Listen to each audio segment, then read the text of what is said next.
All right, welcome to Halitics. I'm Hal Ginsberg. So glad to be talking today. It is a Wednesday, and just you and me. Hope you'll call 240-242-5646. Been saying that a bit, and I mean it. I do want to talk to you. It is always, I think, a better show when there's a back and forth, there's a dialogue, there's a conversation, especially if I say something that you're like, wow, that I never thought of that. That's really interesting. Or maybe you say, that's ridiculous.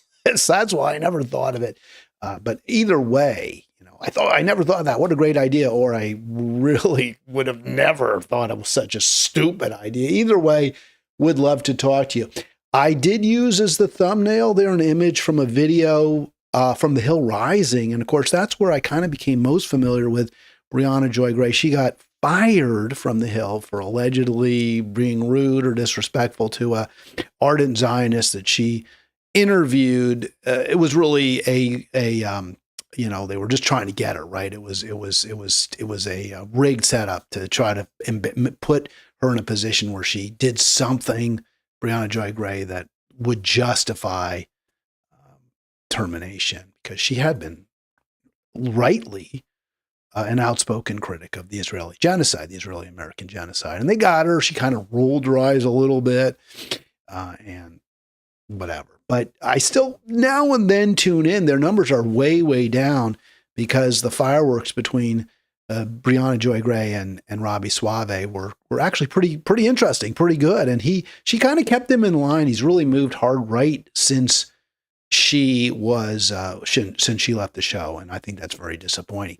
He talked about the I don't know what, I guess a scientist, some sort of anthropologist, Ehrlich. I think it's Robert Ehrlich. There's a Paul Ehrlich, but I think it was Robert Ehrlich who wrote The Population Bomb. No, maybe it was Paul. Let me see. Paul Ehrlich. Yeah, he just died. He was a biologist. Robert Ehrlich was somebody else. I don't know. Somebody else famous. You heard me typing, maybe. The Population Bomb from 1968, I think, was a huge, big bestseller. It was pretty important in the environmental movement, where Ehrlich just said, we've got too many people. The Earth is past its carrying capacity, and the more people we put on the planet, the more pain is going to be inflicted on the human race as we move forward. And he was probably, in terms of human time, a little bit early, but in terms of obviously geologic time, that we've been here, the Earth's been here for 4 billion years, somewhere in that range. We don't know, but it's beyond calculation. The human mind cannot comprehend just how many years that is, which is also a good reason we shouldn't have billionaires, because a billion is such an enormous number for the human mind to comprehend. No one should have $1 billion. It's just absurd. Just something that a policy, a sane, civilized country with a democratic government would certainly not allow to have happen. But it did happen in this country, and that's why we don't have a democracy anymore. A big reason, to the extent we ever had one. But Ehrlich's point, Paul Ehrlich's point, was we've got to figure out, we got to have smaller families, and we've got to be able to figure out ways to make what we have last longer, be more sustainable. And this was important for the population, for the environmental movement. Suave totally attacks that. Suave is a big-time libertarian. Libertarians hate the idea that there are any limits.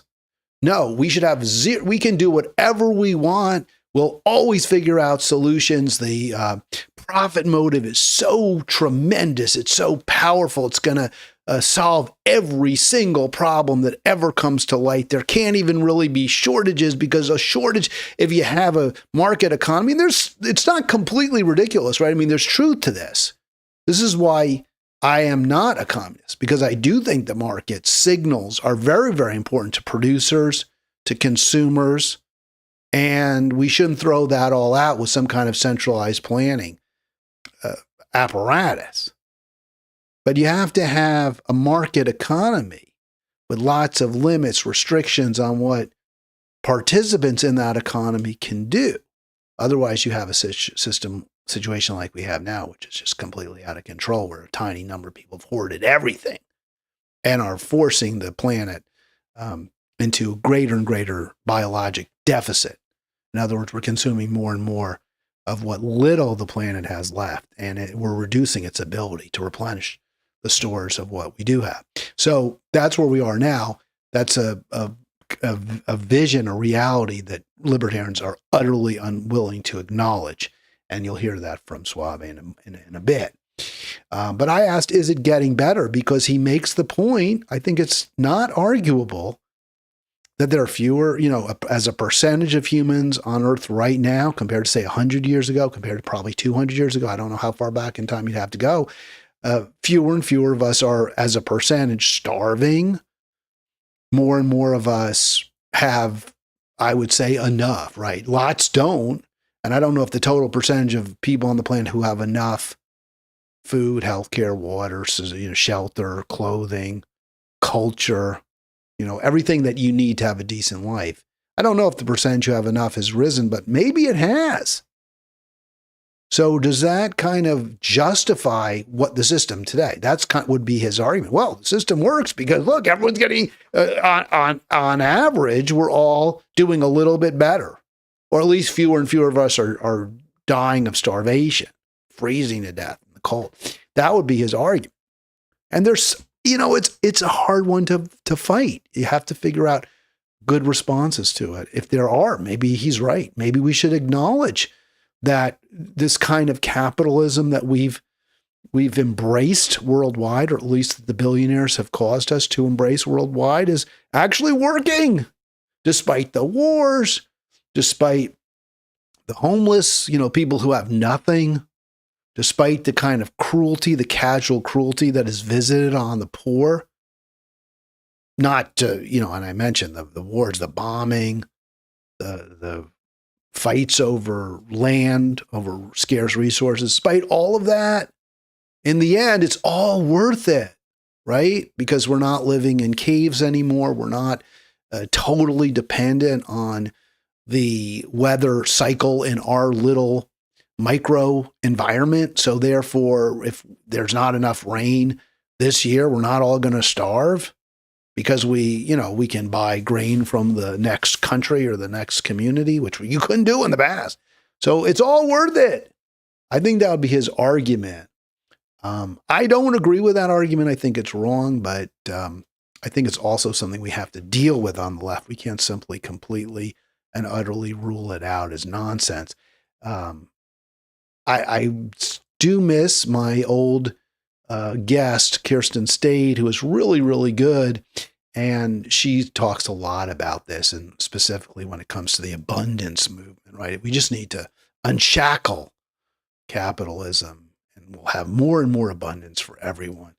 And she kind of debunked that. That's part and parcel of this argument. But the fact is, of this theory, but the fact is, and I think Suave makes the point much better than those abundance people like Ezra Klein do, well, all in all, the human race is doing better now than it was. If you're a child, if you're born at any time in history, you're probably happier being born today than you would at any other time. That I do not agree with, but they can make that claim because they'd say, well, you're less likely to starve to death.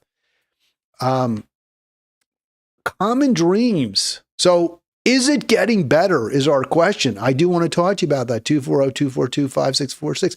If the only thing you knew about yesterday's Illinois primary was what Common Dreams told you this morning, you might be like, hey, it's not so bad. Look at that. Look at that. We were able to, or at least at a minimum, whether we did it or not, whether progressives did it or not, whether the left did it or not, AIPAC flopped in Illinois. That's got to be good, right? It's always good if AIPAC flops. It's always good, right? There's no real downside to that. But then the operative clause there is, but record election spending called a full spectrum disaster for democracy. It's time to kick AIPAC and other billionaire-funded super PACs out of Dem primaries. I don't know who said that, but obviously that's essential. But I want to delve into that. Did AIPAC actually flop?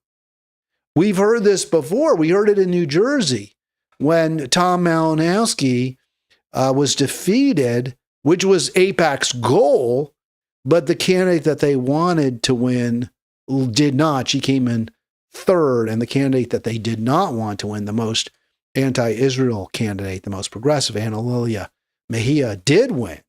So all the headlines there were, well, AIPAC flopped. That was a really bad election cycle or bad primary for them, because now they got somebody who actually supports defunding Israel in Congress. And I made the point, no, I don't think so. AIPAC defeated the candidate they want to defeat. They want to defeat centrists. They want to send a message to moderates. You can't win if you don't back Israel. If you're not an Israel supporter, if you even talk about conditions on aid for Israel, you lose. That was the message AIPAC wanted to send to centrists. And they get it. They know that there's going to be the odd Rashida Tlaib and Ilhan Omar out there, and now Anna Mejia and Summer Lee. But they're a very small cohort. And as long as that the anti-Israel bloc is limited to what can be, and the media will certainly go along with the characterization that they're just fringe lefties, that's okay with AIPAC. What they can't have is some centrists who are winning elections and saying, no, we have to stop just this blank check. We can't keep giving Israel a blank check. I mean, because if someone like that wins, who's otherwise kind of a centrist, not necessarily even on board Medicare for all, then what happens if you lose a Ted Lieu? Now, I don't know if you'd ever lose a Ted Lieu, but what happens if you lose a Katie Porter? Because that could happen. And that's what they're afraid of. That could snowball. But they sent that message loud and clear. The buck stops here. You want to win as a centrist. You want to get all the corporate money you can rake in. Then you got to be on the side of Israel. Period. No conditions. No strings attached. Last night for AIPAC was a good night. Last night was, as Common Dreams points out, a terrible, terrible night for democracy. And we'll visit this. We're going to start with the Senate race, the U.S. Senate race to replace Dick Durbin. Arlen made a point yesterday when I noted that the winner, well, she wasn't the winner then. She's the winner now, Juliana Stratton, which was kind of an upset. I think most, let me say it this way. Polymarket had Raja Krishnamurti as the likely winner. He was the odds-on favorite, Krishnamurti. He is a pretty strong, pretty staunch Israel supporter in Congress. And I know from working with Code Pink, we went over to his office one time. And I mean, they're just not going to listen. They listen to the money. They hear the rustle of the, Benjamins. Yeah, Benjamins, right? $100 bills, right? They listen to the rustle of the Benjamins at Krishnamurti's office. And the Benjamins, the hundreds, the thousands, the tens of thousands of Benjamins that are waved in Congress members' face speak a lot louder than a few people wearing pink T-shirts. So Krishnamurti was not somebody that I wanted to see become a U.S. Senator. Juliana Stratton, backed by Governor Pritzker, and she got a lot of money from Pritzker. She ran to the left of Krishnamurti. She was, I think, in some ways as progressive as the third candidate in the race who got the endorsement of the Congressional Progressive Caucus, and we'll get to that in just a moment. But I just want to show you that headline. AIPAC didn't lose this race. It wasn't a flop for them. Their donors did support Juliana Stratton. More of them supported Stratton than supported Krishnamurti. They gave her more money. That was for AIPAC a win. Now, Arlen made the point that just because AIPAC supports you doesn't mean you're necessarily all bad. There's other issues. And I'm very reluctant to acknowledge that fact. But that is a fact. It is. AIPAC is awful. But even AIPAC may dope out races incorrectly. They may support a candidate that they think is going to be full on, full bore pro-Israel. That candidate may move a little bit away from Israel. So I look at this race and this win, and again, I'm agreeing. That decision that I'm agreeing, even though I'm registered as Democrat, I'm agreeing because of nights like last night, because the Democratic Party does not hold its candidates, its winners, whatever you want the term you want to, its electeds, to any standard. They don't have any core. They don't have any soul. They don't stand for anything. So I can't be part of that party. When I see what their majority, how their majority vote, who their leadership is. No, I'm not going to be part of it. There are certain aspects of Juliana Stratton's candidate, her resume that I actually kind of like. And maybe, just maybe, she won't be that bad. Maybe she'll break away from AIPAC. I cannot reconcile a candidate whom AIPAC supports who actually puts this on her website. This to me, now look, a lot of it, it's all smoke and mirrors. It's, I'll put whatever up there. Who's going to hold me accountable? How can you hold me accountable? Once I'm in office, and she'll win, right? I mean, Illinois is probably a 60-40 Dem Republican state. She's going to win. She put this on her website: securing Medicare for all, fighting for a $25 minimum wage, rejecting all corporate PAC money in this race. Now, I highlighted the Medicare for all because to me, that's the most meaningful by far. Are you really going to do that? Are you not just going to be part of the Bernie Sanders movement? Are you going to call out senators like the one in Ruben Gallego, Mark Kelly in Arizona? You're going to call them fantastic the way AOC did. But if you're really going to fight for Medicare for all, look, this would be a dark cloud, right? That the dark cloud of AIPAC's donors getting the candidate they want in the Senate, the dark cloud, but the silver lining is Medicare for all.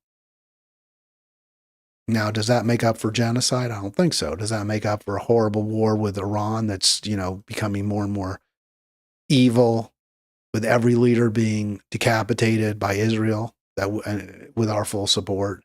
More American casualties we learn of every day. Is that okay? Is it okay that do you get like a pass for being an AIPAC shill? Do you get a pass because you actually, in fact, did secure Medicare for all? Well, if she secures Medicare for all, that makes up for a lot. You don't get a pass, but makes up for a lot. So that to me is about the best news on a dark night. It wasn't a good night, but there's a silver lining to that cloud if indeed Juliana Stratton runs as and governs legislates as a real progressive. Now, I wanted to just give you a little more because I wanted to start with that. I wanted to just be, hey, it's not all negative. Maybe there's something positive we can take out of that race. But I just want to also justify my statement, my decision that I'm just not a Democrat. So look at who Juliana Stratton's Finance Committee advisor is. Former AIPAC president. 27 AIPAC donors have given to her campaign. Former AIPAC president, Lee Rosenberg, I don't know who that is on her, he's former AIPAC president, is on her Finance Committee. And Rosenberg isn't just on her Finance Committee.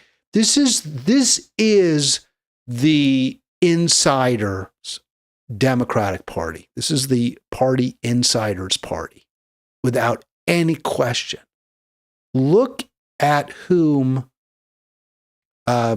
Rosenberg worked for. J.B. Pritzker, billionaire, Hyatt hotel magnate or scion, Barack Obama. Most powerful Democrat in umpteen years, right? The most popular, I think I would venture the most popular Democrat in America, in the world, is Barack Obama. Kingmaker Barack Obama, right? Or at least, well, he made Trump king by promoting Hillary in 2016. So that's who Lee Rosenberg is. He's the insider's insider.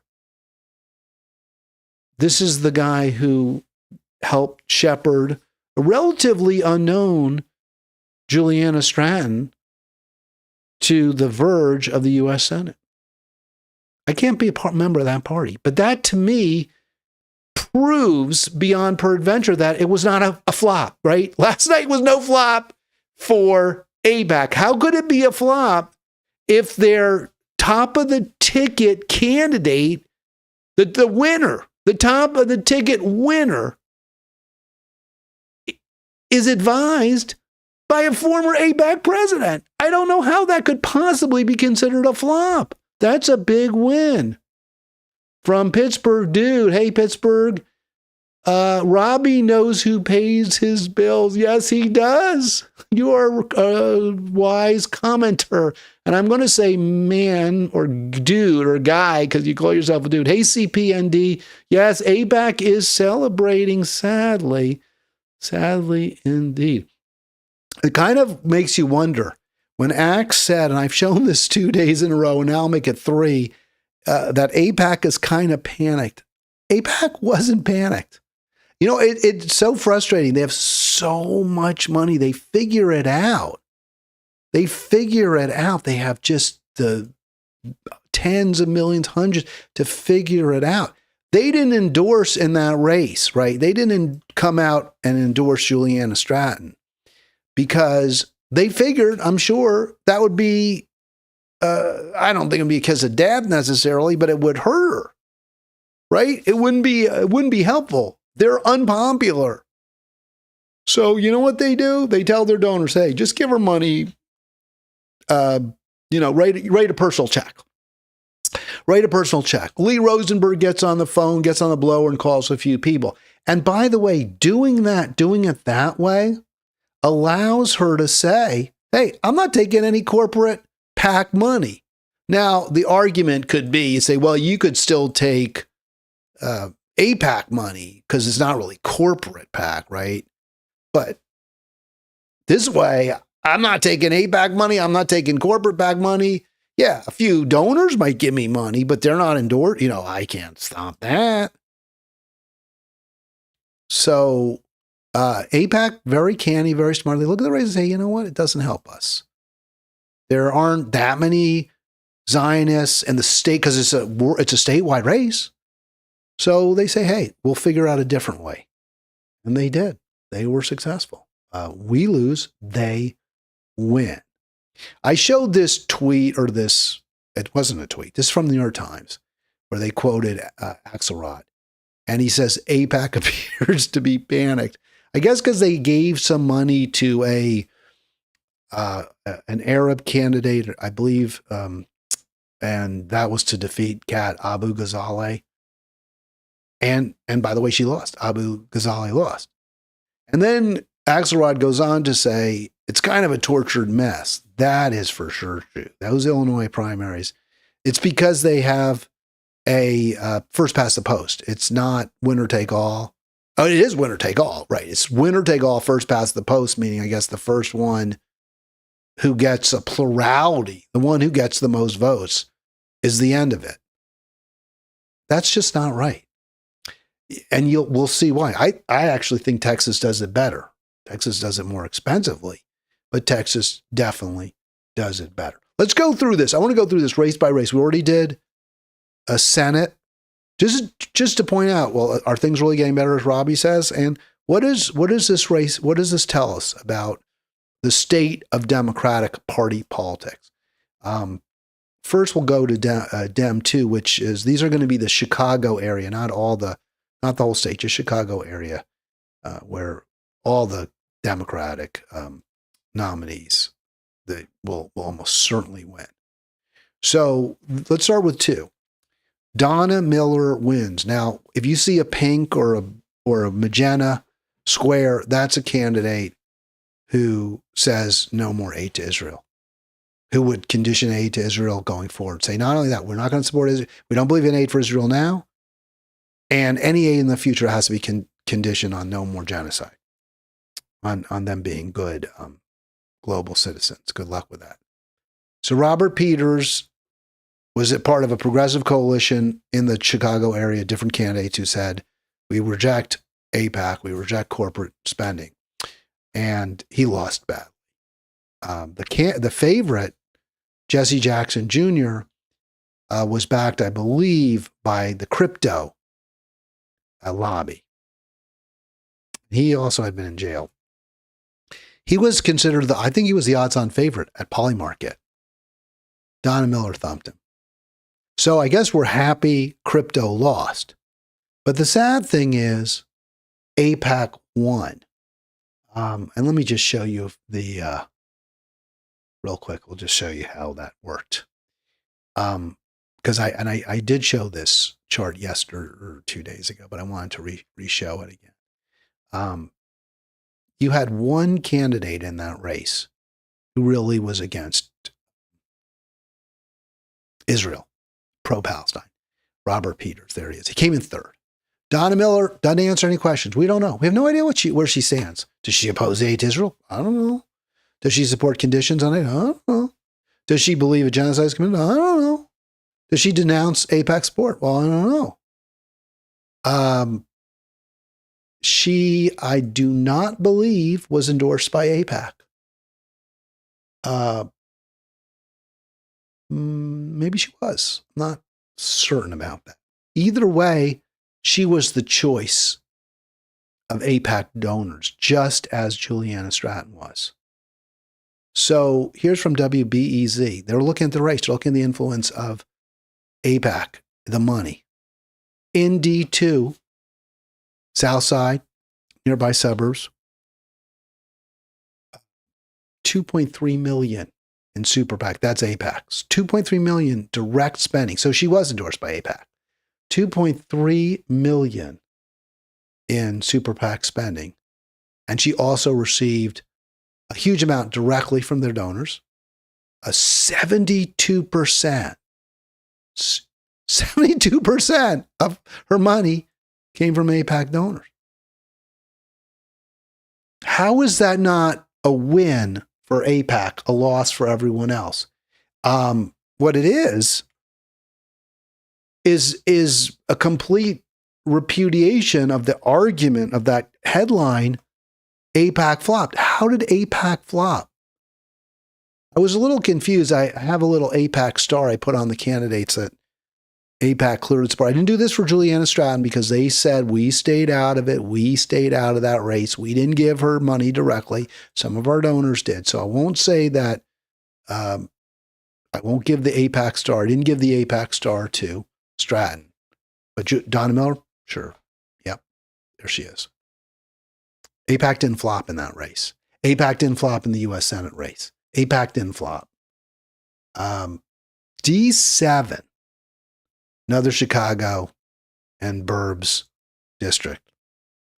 If you're going to say AIPAC flop, this would be the best example, I think. So we're talking about 4 primaries for congressional seats and 1 for U.S. Senate. That's 5 races. This race, I could say, okay, maybe they flop. LaShawn Ford won. And he was not the favorite. Melissa Conyers Irvin, who was strongly supported by AIPAC, see the star. She came in second. It was close. She came in second. LaShawn Ford actually had talks with AIPAC before the race, or while the race was beginning. Was getting underway. And he said, hey, I talked to them. And my sense was I had to be totally on board their agenda. I had to commit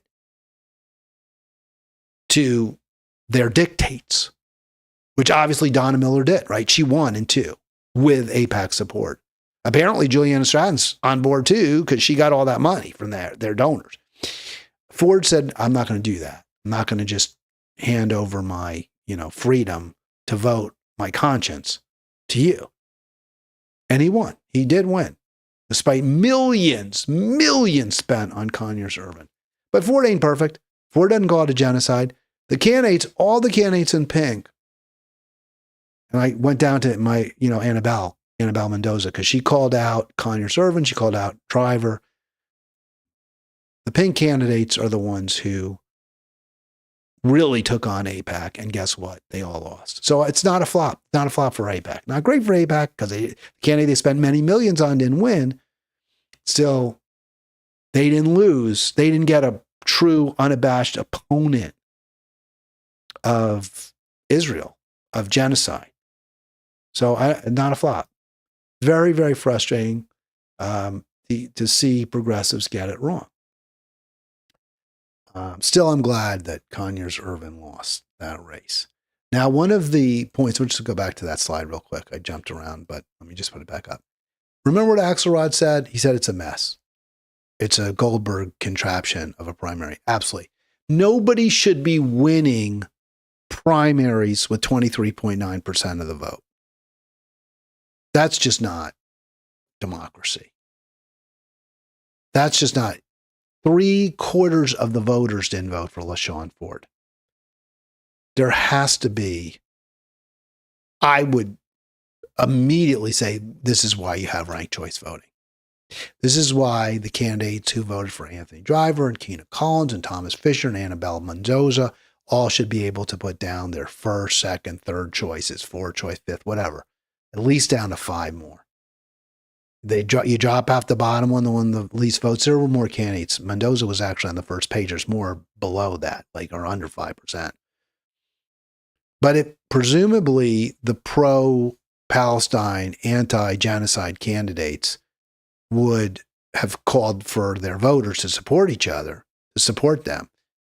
And who knows, maybe Driver conceivably gets over the top. If you add the pink votes there, now Friedman was a pro-Israel, pro-genocide candidate.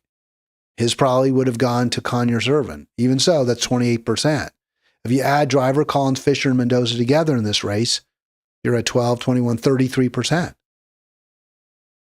Who knows? Maybe with ranked choice voting, a candidate who has not a lot of name recognition, doesn't get a lot of first place votes, but is able to consolidate support among voters who share their disgust at mass murder, at endless war, we could get a much better result. Top 2, I don't like it. You take Ford and Conyers Irvin and you have a runoff. Okay. Why? Yeah, they had significantly more votes than anybody else. She got 1/5 of the votes. No. Ranked choice voting is the way to go. But even top 2 would be better. That's what they would do in Texas. In Texas, you would have had a runoff between Ford and Conyers Irvin. And I'm glad Ford won, but a runoff still would be a little better because voters would get a chance who had voted for the candidates who didn't get into that runoff. You look at the results in 2. Donna Miller probably wins. She's the AIPAC back candidate, got millions of dollars from them. She got over 40% of the vote in the first go round. I'm presuming Jesse Jackson's voters, many of them would have supported her. She probably would have gotten over the top. But at least we know that the candidates, who the voters really wanted in D2. We don't know that. We don't know that now. Let's go to D8. This was a really interesting situation. And this is where a lot of progressives are really, really pissed off at other progressives, right? Because the theory is the AIPAC candidate here, Melissa Bean, won because the theory is among progressives split their vote. And you see Junaid Ahmed there. He's in pink. Pink because he says, yeah, it's a genocide. No, we shouldn't give Israel any money. Yes, there should be conditions on aid going forward. Yes, I reject AIPAC. Obviously, Melissa Bean got millions. She wins with less than 32% of the vote, less than a third of the voters in that race. Putting aside all the registered voters, less than a third of the people who actually bothered to vote, and a lot of people voted. This is a high turnout election. Voted for Melissa Bean. You have ranked choice vote. First of all, you could even, if you have a top two, right? If you have a top two, there's a very good chance Ahmed wins that. Yasmin Bankal, not magenta square, not magenta rectangle. She's not calling it a genocide at this point, but she's still to the left of Melissa Bean. You take her 9.6%, you throw them on top of Ahmed, presumably most of them vote for her. Tully, more progressive than Bean. Ahmed has a real good shot at winning that. You have even top two, even like what you have in Texas, better than what Illinois has. Complete cluster F in Illinois. Candidates with 32%. Unclear that they have the support of most voters in the district. Very unclear. Candidate with 23%, 24% going to Congress. It's ridiculous. It's not democracy. I was taken by this because this is the big argument. I've heard this. This was on Facebook, but I've heard this from various podcasters that those progressives should have all coalesced. All the candidates, right, should have said, hey, we're going to support you because you're best and you could win. I'm going to back out. And that's what THR, the Humanist Report, Figueroa, I think it's Figueroa, Mike Figueroa, I think there's a D in there somewhere. He said this. Also, Ian Blakely, who I like Ian Blakely actually quite a bit. They do a really good job. Ian Blakely does a really, really good job. So generally I agree with them. But Ian Blakely's argument was the progressives needed to all back out. I don't agree with that. You want to run for office, you get to run for office. Nobody should be told you have to support. Look, in the Kat race, we'll talk about Kat Abu Ghazali in a moment. The real progressive in that race wasn't Kat Abu Ghazali. I don't put it on another candidate to pull out. That's why we need ranked choice voting. That's why we need to have lots of candidates who present lots of different views. And then you choose, you rank them. If your first choice people don't really like, okay, well then your second choice gets your votes. I don't know that would have been enough for Junaid Ahmed in this race in District 8. I'm not convinced of that. But it's quite possible. I don't think there's any way that LaShawn Ford wasn't great. So, I mean, he was better than Melissa Conyers-Ervin. It's not absolutely clear to me that having ranked choice voting would have led to better results. Sometimes if there is a true left candidate and they can get a third of the vote, they could win when they wouldn't win a majority if you counted everybody, if everyone's second and third choice. But maybe, just maybe, you would have gotten Anthony Driver in D7, who would have been much better. Maybe, just maybe, with ranked choice voting. Maybe you would have gotten Conyers-Ervin. I don't think so. She was the least likely of that. Maybe, just maybe, in D8, you don't get Melissa Bean. I venture to say you don't. I think what happened there is AIPAC saw a candidate that they could bring a third of the voters to, and everyone else could hate her. Wouldn't matter. She'd win. That's what happened. The race where you really have to wonder about progressive splitting the votes is D9, where Daniel Biss won. And Daniel Biss is considered to be a progressive, actually.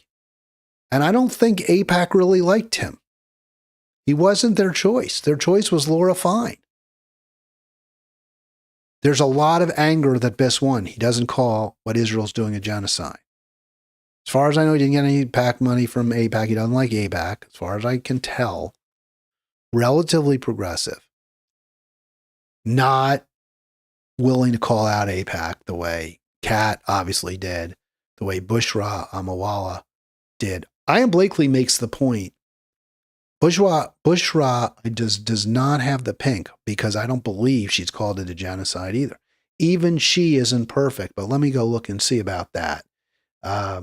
No, I should have put a pink. Yeah, so I got that one wrong. Let me correct my error right now. It would have been better to have Bushra for sure than Kat. Those two were both willing to call Israel out, both willing to call out the U.S. support for Israel as evil as wrong. Bushra is better, in my opinion, on more issues. She is against, as far as I can tell, funding the Ukraine war. Kat, pretty bellicose. She's, says like, yeah, I'm fine with, Putin's a horrible, evil dictator. Yeah, we should support the freedom-loving people of Ukraine militarily. Well, what we should be doing to support the freedom-loving people of Ukraine, what we should have done from day one was promoting peace. And we should be doing that even now. Using the power, using a truly moral government, that really does center human rights. But endless war, it's not the answer for sure. I like Bushra. From what little I know, I was concerned with Kat's more bellicose, more Hillary Kamala sounding foreign policy. Do I think it would have been great if Bushra had pulled out and endorsed her? Yeah. Apparently Mike Simmons is pretty progressive too. I don't think he gets the pink square or rectangle, but he's still pretty progressive. In the end, this is a loss for AIPAC. They don't love Daniel Biss. They wanted to defeat Kat, and they got that. But they didn't get their candidate, Laura Fine. So it's kind of a wash. Ultimately, you can't say it was a bad night, a flop for AIPAC. It was a really, really good night for AIPAC. I would love to see ranked choice voting. I think if there had been ranked choice voting in this race, even there, if there had been ranked choice voting, see, this is where progressives say, well, they're splitting the vote. You got to love it. They all should have endorsed Kat. Even if they don't agree with her on important issues, they all should have endorsed Kat. That's the progressive argument, right? Because she would have won if they had just all coalesced. She would have beaten Daniel Biss. But the problem with that argument is you have to look at the candidates that don't share your values too. If you're going to say, well, the progressives need to coalesce behind one candidate, fine, sounds good. But what happens when the Republican or the Republican light, the dinos, decide they're going to support a candidate? Then you're in trouble. If they pull the same trick, unless you have, and even if you have ranked choice voting, you could lose. If there had been ranked choice voting, Daniel Biss wins this race. I don't think there's any doubt. The reason I say that, he's at 30%, 29.4%, just under 30. Laura Fine's at 20%. Laura Fine's total Zionist, total AIPAC candidate. All of her votes are going to go to Biss. The second place votes are all going to be for Biss, or the third. None of them are going to be for Kat. None of them are going to be for Bushra. And so that means in the end, they go to Biss. And that means in the end, Biss wins. So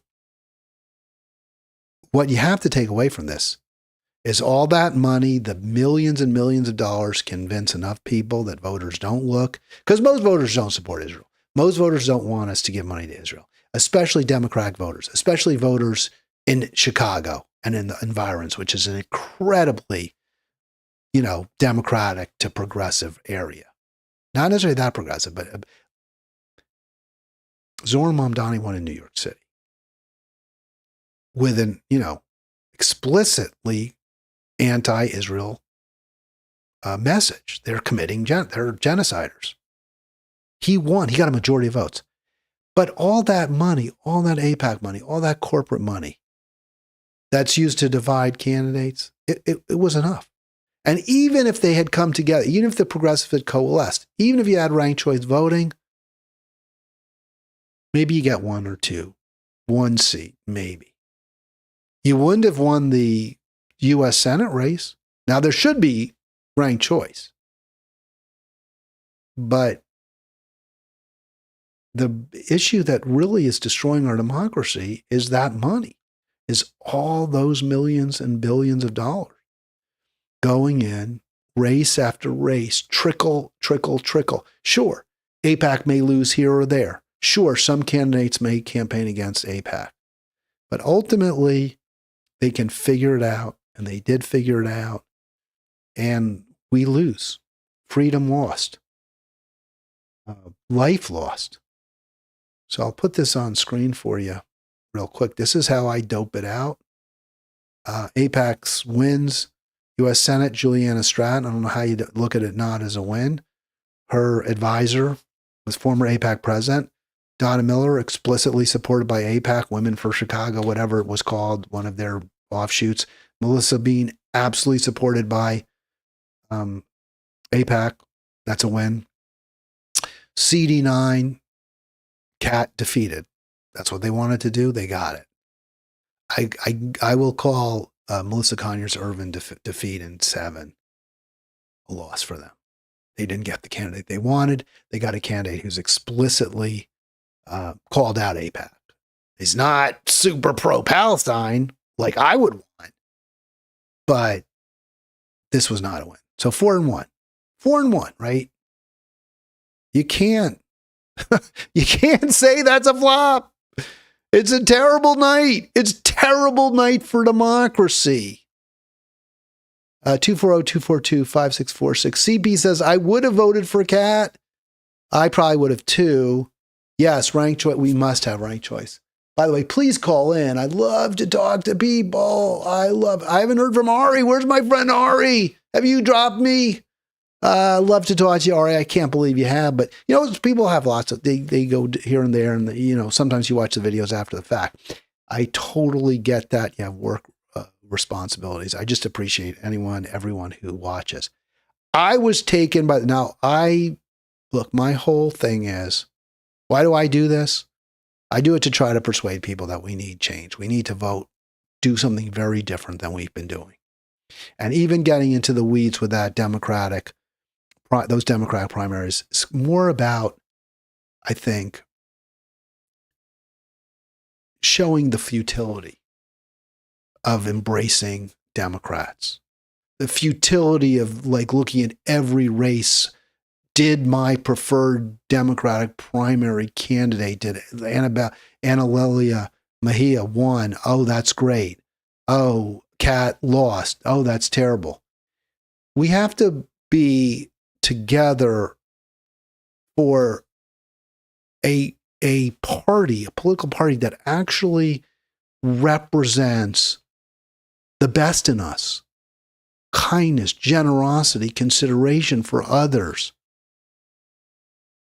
Keeping the wealthy and powerful in check, reducing their influence rather than amplifying it. That's what we need to do. And the Democratic Party ain't doing that. And it's not going to do that.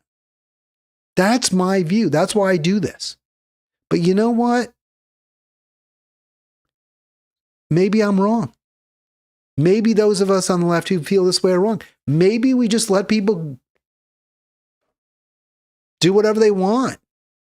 Let the billionaires do whatever they want, no matter whether it seems like in the short run it's hurting us. They're using up all the water we have. They're bombing, their chosen politicians are large and in charge and blowing up the planet. No, you got it wrong. What they're doing is making life better for everybody. Maybe that's true. Here's what The Hill has to say about this, specifically Suave. Right, but it's the percentages that we care about, right? Right, because more people are alive. Yeah, there's 7 Right. So million. what they were saying is that what she was saying is that there's more hunger in the world. There's more people who are, homeless. And he's saying, yeah, but the percentages are what matter. So they're more as an aggregate, an absolute number more suffering. But there's so many more of us that most of us are doing better, right, on average. And okay, I sort of hear that argument. Although it reminds me of something that the animal rights activist Paul Singer said in his later years when he kind of lost his mind. Paul Singer he wrote Animal Liberation. It's a really good book. I think it's Paul Singer. Maybe I got that name wrong. I'm going to look that up right now. A really good book, Animal Liberation. And he was pretty uncompromising in his insistence that we need to protect animals. Yeah, Peter Singer. Paul Singer was I guess is some kind of the opposite. He's a finance guy. He's a hedge fund or private equity guy. So yeah, Peter Singer. So Peter Singer really influenced me a lot, his book, Animal Liberation. But then later on, he starts saying, well, maybe these factory farms aren't that awful because you have so many chickens, right? And life is precious, which I agree with. So if you have a lot of chickens, even if each one of those lives is miserable and they're cooped up and they can't even turn around and they're living in their own feces and they keep laying eggs and eggs and eggs until they die. Well, even still, that's a life. So if there's all that life, that's good, right? That was sort of where Peter Singer went towards the end. And that's, I guess, like what Rob A. Swag said, well, there's a lot of people who are suffering, but there's more people who aren't, so it's okay. Singer went even further. He said, well, even if they're suffering, they're still alive. So there's value in that. I don't think there's value in just being a slave. I mean, of course, and you shouldn't kill slaves. You should free them. You should liberate them. That's what we should do with the chickens. But we shouldn't say, well, because there's so many chickens that are living in tiny little coops, there's more life. You have to look at the quality of that life too. And the quality of the lives that are on the planet, not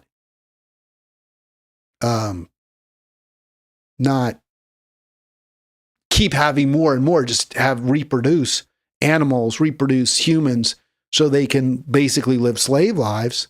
No, that's not something to be in any way to say that that's good, that's okay. But that's sort of what that argument reminds me of. Well, there's more people, so I guess it's okay. Here's what, back to that video. So he's saying, yeah, but on average, right? She says, well, there's so many people that there's more suffering. He says, yeah, but on average. So here we go. Something like that on the earth, that's a lot more than there used to be.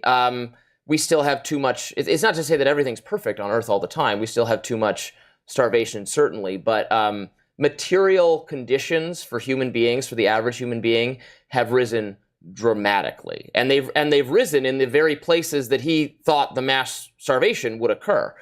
India, for example, is the textbook discrediting of his theory, because he said because that population was going up so much, it's like there's nothing to do about this. They're all going to starve. Well, it turns out smart people thought harder about how to make better use of the land to grow food. This is the story of human history, right? We all used to do, like 90% of people were engaged in backbreaking farm labor throughout the Middle Ages. Now, very few people have to do farm labor, and we have more food. Right. So, it's on its face, that's not a crazy argument.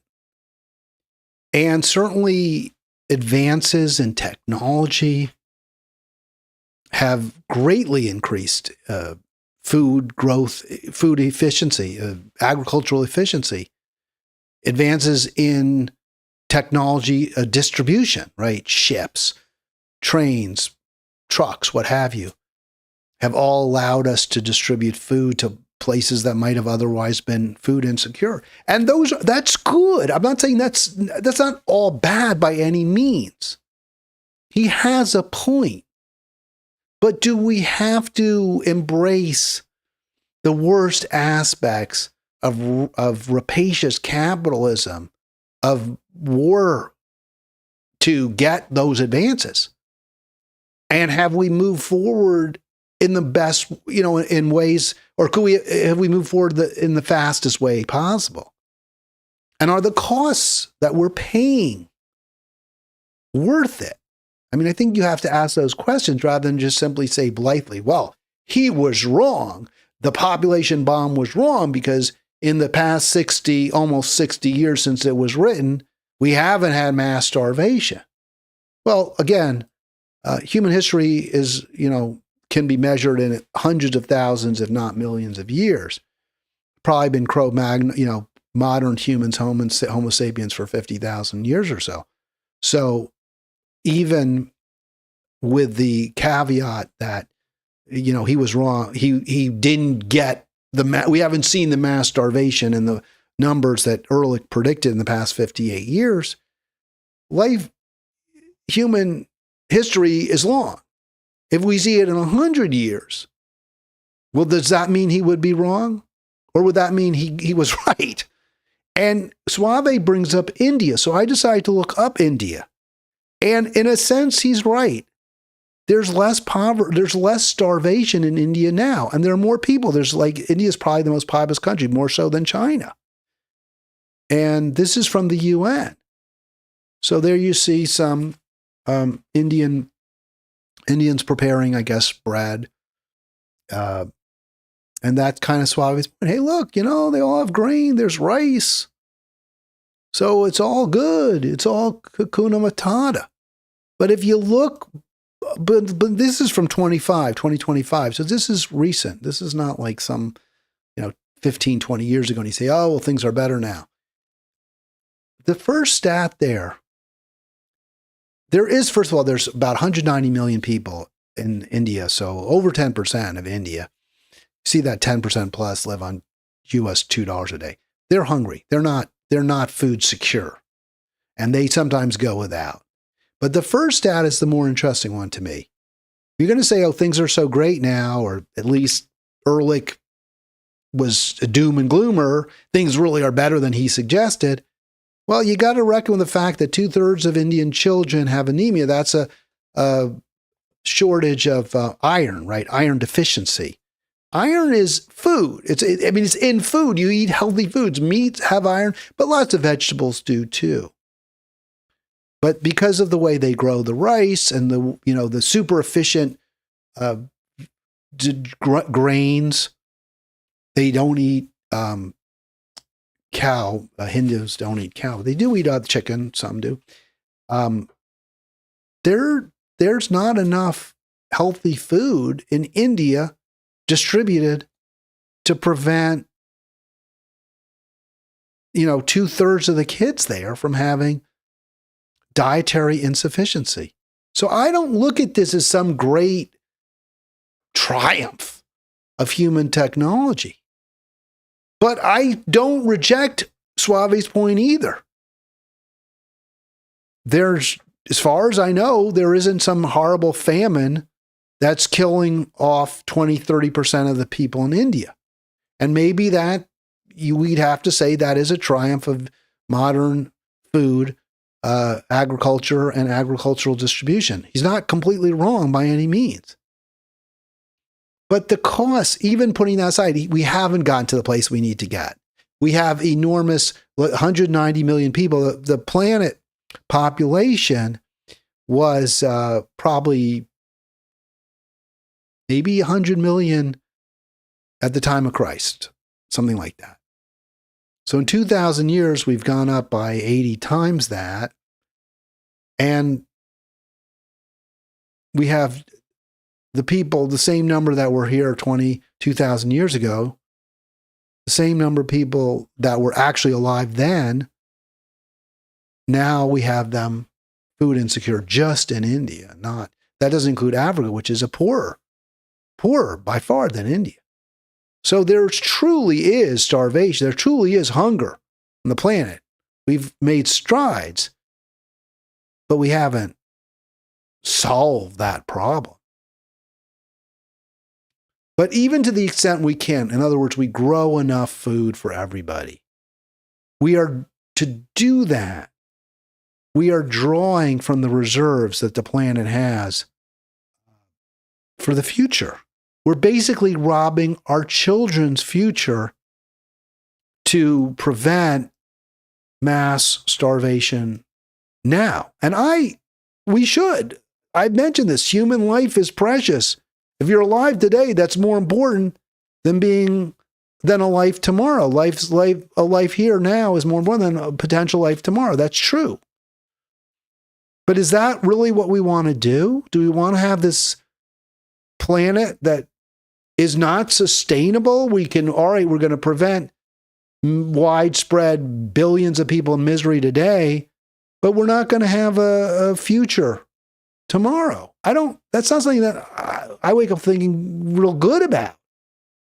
So here, 2026, January 2026, world enters era of global water bankruptcy. We're using up the fresh water, and it ain't coming back. The glaciers are melting. The Great Lakes, the last great store of fresh water. Otherwise, around the world, we're depleting our fresh water, and it'll never come back. Aquifers, the water from the sea is intruding, the salt water. I don't say this to be a gloom and doomer. I'm saying that Suave's argument that, well, things are great now, so everything we're doing must be okay, is BS. Things are not great now. In some ways, using some metrics, they're better than they used to be. But ultimately, we're robbing our future to make a bearable present for more people. That's not good enough. And even to the extent we're doing that, there's so many other better ways we could live than giving corporate chieftains license, free reign to control everything. All right, that's going to do it for today's program. 240-242-5646 is the phone number. I hope you'll join me tomorrow. Probably just I for the rest of the week, although you may get a guest. I'm not sure about that, but I like doing the programs myself, but I also like getting your calls if I am by myself. I will be on tomorrow. Thank you so much for being part of Halitics.